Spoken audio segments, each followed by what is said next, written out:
Oh, I hear you. What is it? Oh, you want to talk to everybody about all the tools? Okay. We can do that. What? No, I don't want to dig out all of the... You think we should? Well, here we have a good smattering. Okay, buddy, we'll do it. Let's jump right in.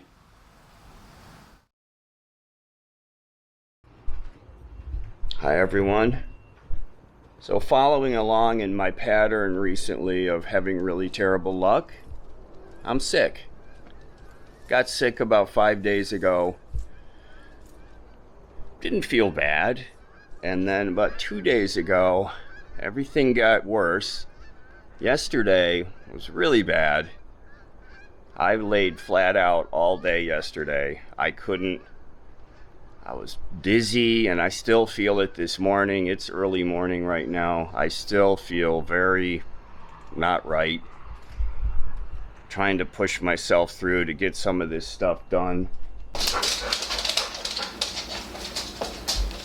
So I'm your patient? You're my patient. Okay, so you... Oh, that's not even the right time. I'm blind. So you do this at work? I don't anymore. They don't do it anymore? So what are you doing? So I'm going to take this. It's a pregnancy test? It's a COVID-19 test. Oh, okay. So what we have to do is we have to put 6 dots on the top one. Mm-hmm. First I'm going to do this, actually. So I have to stick that thing up my nose? Not all the way. Just like on the Party like bridge. it's 1999. Lefty! What do I do now?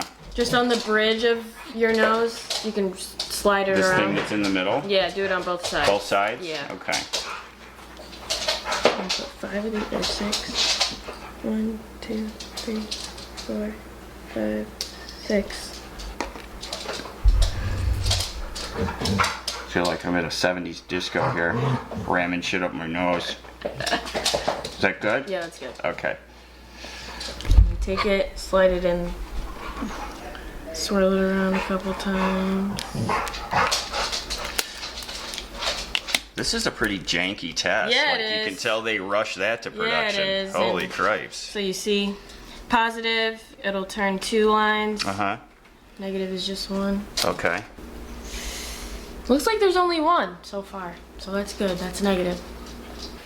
I don't feel super bad, but it's just not following the same pattern of where I think I should be right now as far as a pretty standard cold, Yeah. you know? That looks negative. I only see 1 line, you know? Me too. So I'm clear, I can like go to Canada and everything? You're clear. They just opened it up yesterday. Okay, so you can see, oh, come on, focus in there. Oh, the battery's dying. Oh, no. Oh, no. Yeah, I've only got 1 line. I'm negatory. Thank you, honey. Negative. Oops, wait, I'm zooming up your nose. Okay, okay. That's my boy. Hi, everyone. This is a quick video. I'm in the middle of packing up to hit the road, and I thought it would be a good opportunity to take a pause here real quick and go over what tools I carry with me on the road. I've had a lot of people ask me this, and I want to share what I have. You know, everybody is going to have their own toolkit that they're going to carry with them on the road. I'll show you what I have, but I want to talk a little bit about something that I see happen with a lot of folks that are new. You got your rig, you're thinking about your first trips, or you're going to go full time, and it can be overwhelming.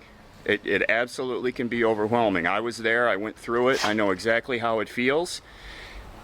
I want to try to help calm some of those rough waters when you're first starting out.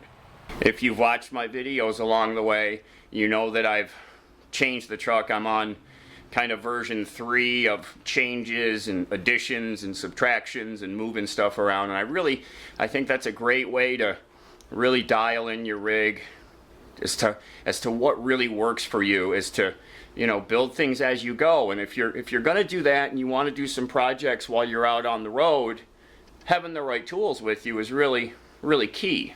You're also going to want to have tools in case of mechanical problems. Now, doing basic maintenance when you're out on the road, preventative maintenance, oil changes, air filter changes, that kind of stuff, that toolkit, that set of tools is really simple. On my rig, to do air filter changes is an 8mm socket and ratchet. That's it. To do an oil change, it's a big crescent wrench if you want to be if you want to do it simple. A big crescent wrench for the drain plug, a hammer, and a Phillips head screwdriver to spin off the oil filter. That's it. So you can do basic maintenance, preventative maintenance, with a really simple toolkit. Because I pared my life down into just living in my rig, I had to kind of shrink down my whole tool set from my garage. Got rid of a lot of things, kept a lot of things that I thought would be key to use on my rig, and so far it's worked out really well for me. You guys know that newer vehicles, 10mm, 8mm, many fasteners on the rig are using those two sizes. So let me try to show you real quick what I have. Excuse my sweat, it's very, the dew point is like 75 degrees here in New York. It was 75, the temperature was 75 at 6 a.m. this morning with a dew point of 75 degrees. So you're just walking around, I'm just saturated out here. And I've been cleaning the rig and packing stuff up. So this pause to do the video is actually welcome because I'm so dang hot and sweaty. So right here on the floor, you're going to see my tools. Forget about this one here. That's screws, fasteners, all of the things I use when I'm doing little projects. So that's not actually tools, but it's things that I use when I'm working on the rig. These here are my larger hand tools: hammer, wood saw, a lot of drill bits, some electronics. I got a multimeter. I got some boring drill bits in there of different sizes to bore large holes. So that's just kind of a mishmash of a lot of larger tools. Same thing over here. This is a lot of specialty tools. Crimper for the PEX clamps, oil filter wrench, electronics crimper, vice grips, tubing cutter. So these are all kind of oddball-y, but tools that I definitely use, just not very frequently, but I want to have them with me. Spark tester for an engine with spark plugs. I use that on the generator to make sure I had spark. So a lot of specialty tools, large ones here that I don't want kind of filling up my main toolbox, which is right here. Now these are the tools that I pared down from my tool set I had back in my house. I kept what I thought would be applicable to the truck. So in here is just basic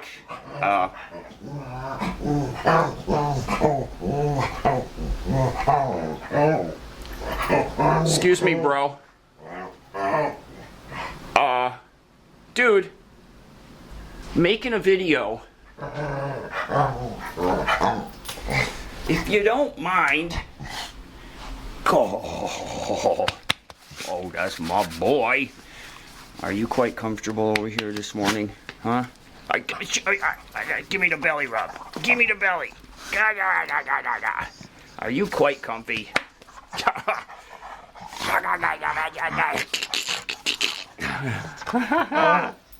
Okay. So my main toolkit, nothing exotic going on here. This is screwdrivers, combination, box end combination wrenches, some ratcheting, some standard, both metric and standard sizes in those wrenches. A lot of bits and drivers for my screw gun and impact driver, so those are all in here. I got a couple of Allen wrench sets, both standard and metric. I've got wire strippers, crimpers, my new crimpers over in the other box there. A lot of pliers, side cutters. These long reach needle nose. My friend Tim the Lincoln Tech, he gave me these. He had some duplicates or triplicates.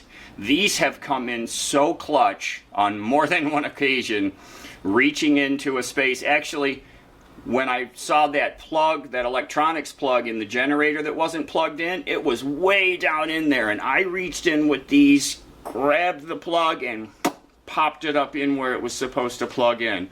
Loved him for giving these to me. Small crescent wrench.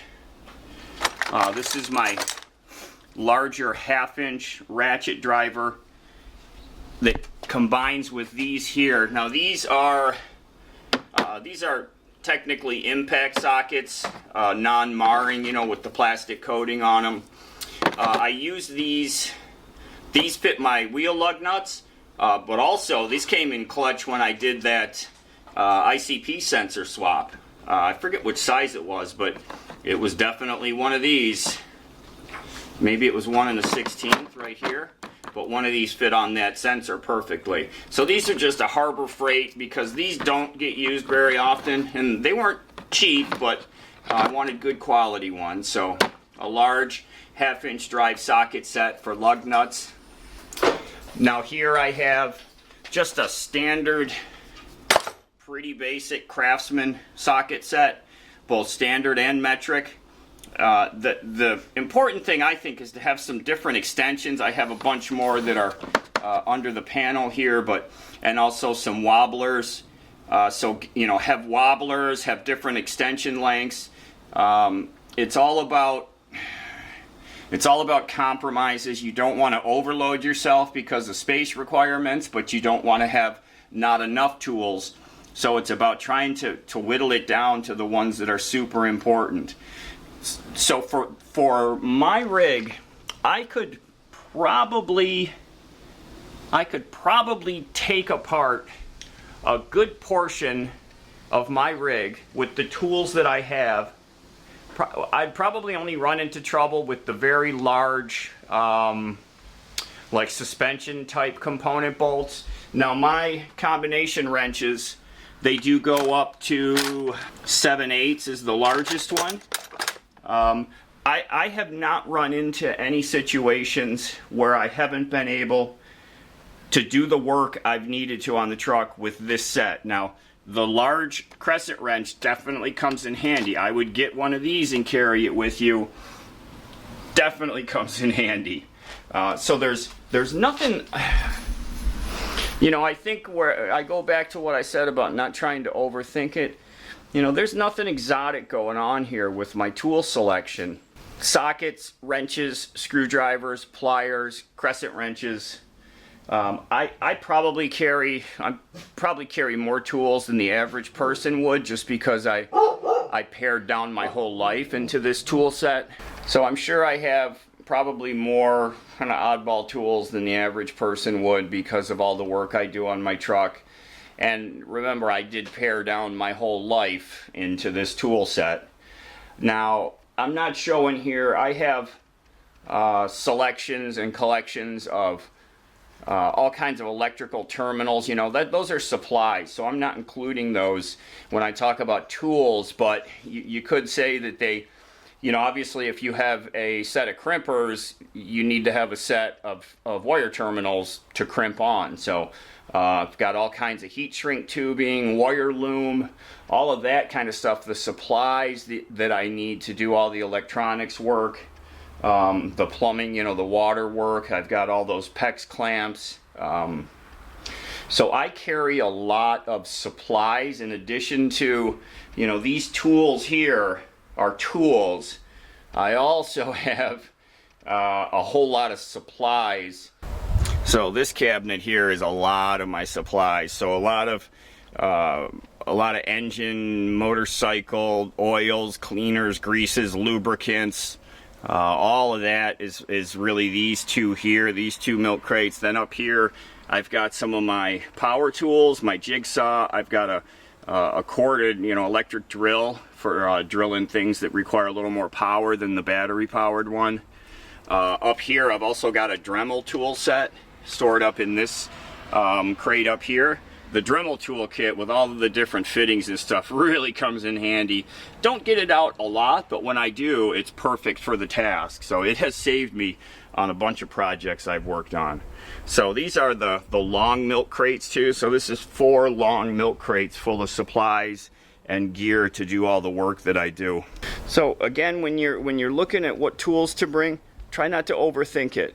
Wrenches, pliers, socket set, standard and metric both, large crescent wrench. You know, if you're not going to be doing your own electrical work, you don't need all of that gear that I carry. You know, the heat gun for the heat shrink, the soldering gun, all of those things that I carry for doing the electronics work. You're not going to need that kind of stuff. So real quick, I just wanted to share this with everybody before we get these things all packed up in the rig. I'm doing a big cleaning today, getting everything thrown in there together so we can hit the road here really soon. So thanks everyone for watching. Everybody take care, be safe, and we'll see y'all again really soon. Oh, there's my boy. You gonna bark at that lady? Huh? Don't bark at her. You're such a good boy. Oh, you're thinking about it. She look tasty? That's my boy. That's my boy.